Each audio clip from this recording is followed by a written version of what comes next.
My guest is the VP of HR of the award-winning resort Agua Caliente Casinos, situated in Palm Springs, Southern California. She's an exceptional leader with more than 30 years of experience in the HR field. She's passionate about innovating others to reach their full potential.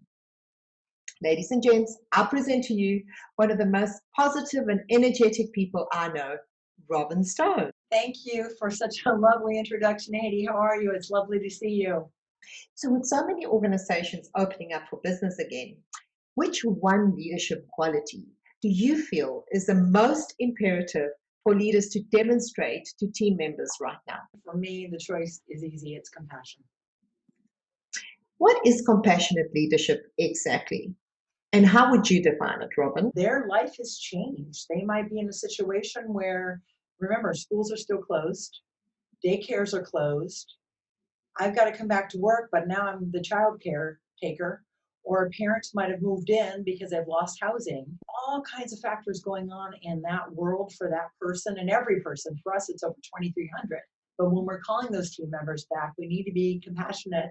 And if there's hesitancy in their voice and they don't seem all excited to come back, we need to find out why. Elderly grandparents or parents are living with, and they're totally healthy, but they don't know if they're going to come back to work and then take that back home.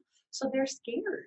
And I think being compassionate to understand those situations, and it's not a one size fits all, and you really do have to take and be individual with those people as those situations come across. And probably over 50% are going to be, let's go, we're ready to come back.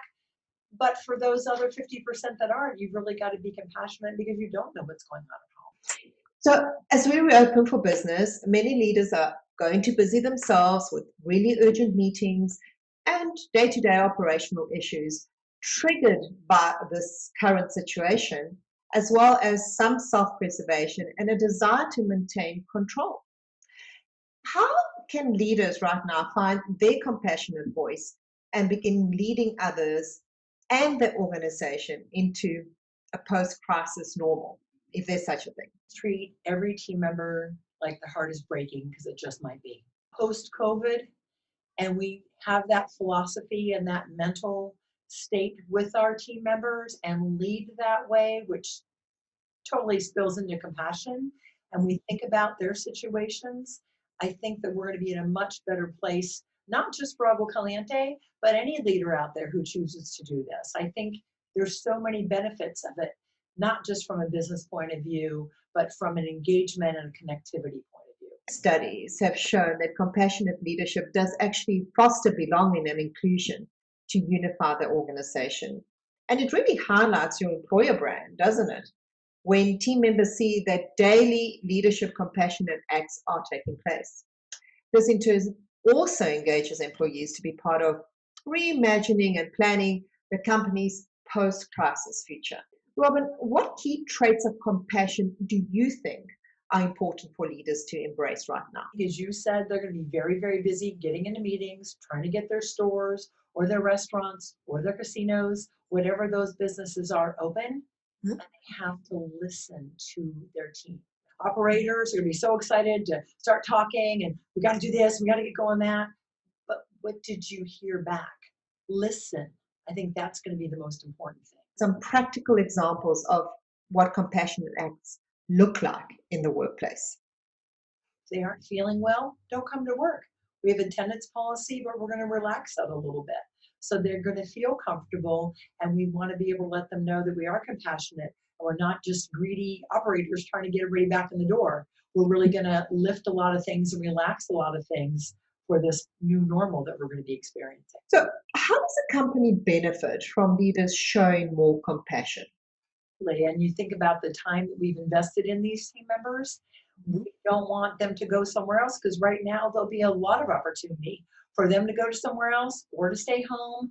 And if they feel connected by their employer because we're being compassionate and we're showing that we care and we know they all have different circumstances and trying to work with them through this new normal is just, I think, going to continue to lend itself to Agua Caliente Casinos being one of the employers of choice because that's how we do lead. We lead with our heart, not always the pocketbook.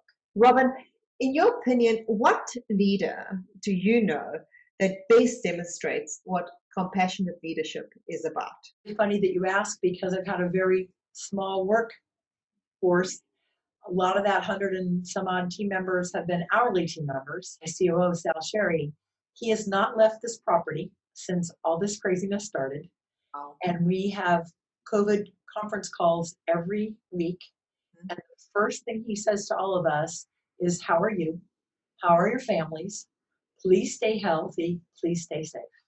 And he does it every single time and never forgets. And I just really admire that for someone who's not with his family at all right now, but with the Agua family, and continuing to show that to us. I just really, that's great leadership, because I'm trying to be that professional, let's get them back to work, that much more reinforced for me to be a compassionate leader, because he is. Robin, thank you so much for your time today and your great insights into compassionate leadership. Having me today. I just adore you and love your energy. I love what you're trying to put out there. And constantly people have to be open to reinventing themselves, whatever that looks like, because this is a new normal, and be open to every opportunity and everything that comes across your way, because it might just be the perfect one for you. And stay well. Hear that unprecedented times call for unprecedented compassion. This is one of the most important traits a leader can demonstrate during this crisis, as it delivers stability, it delivers hope, and a path forward. It will also ensure the well-being of your workforce long after COVID-19 is in the rearview mirror. If you're looking to prepare and motivate your teams to re-emerge stronger than before, we are just a phone call away. In the meantime, stay safe, stay healthy. I'm Haydee, and thank you for joining us today. See you next time.